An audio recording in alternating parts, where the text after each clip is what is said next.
Have you ever gotten a raise and thought, finally, now I'll be able to save money?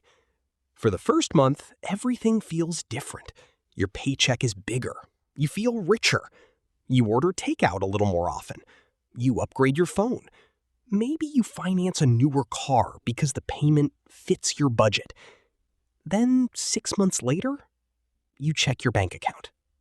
And somehow, it looks exactly the same as before. Where did all the money go? Here's the twist. Your salary isn't what determines your wealth. Your spending system is. Everything changes once you understand that. Most people think expenses are just one big pile of bills. They're not. Think of them as 3 different buckets: rent, insurance, car payments, subscriptions. The second is lifestyle spending: restaurants, shopping, vacations, entertainment. The third is wealth building: saving, investing, and paying down debt. Every raise you get has to choose a bucket. And for most people, it quietly flows into the second one. Economists call this lifestyle inflation. The more you earn, the more your spending expands to match your income. It happens so gradually that you barely notice. A $6 coffee becomes your daily routine. A streaming subscription becomes $5.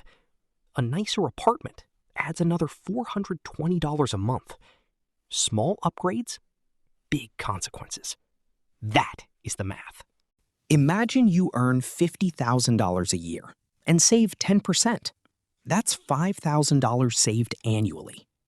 Now you get a raise to $65,700.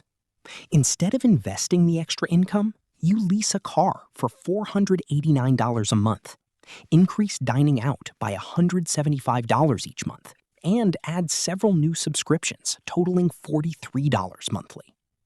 By the end of the year, most of your raise has disappeared. Your paycheck grew, your wealth didn't. So where does the money actually go? Companies know that when your income rises, you're more willing to spend. That's why premium products, luxury upgrades, and financing offers are constantly marketed to higher income earners. They're not competing for your current paycheck. They're competing for your future raises. The people who quietly build wealth don't always earn the most. They simply make one decision differently. When income increases, they increase their investments first, not their lifestyle. Imagine 2 friends who each received the same $15,700 raise.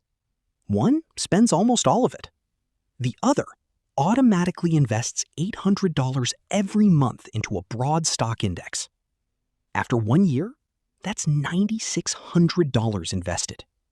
Years later, the gap between them can grow into hundreds of thousands of dollars. Not because one earned dramatically more, but because one built a better system. Next time your paycheck gets bigger, don't ask, what can I buy? Ask, what can I keep? Because in the end, your salary doesn't determine your wealth. Your spending system does.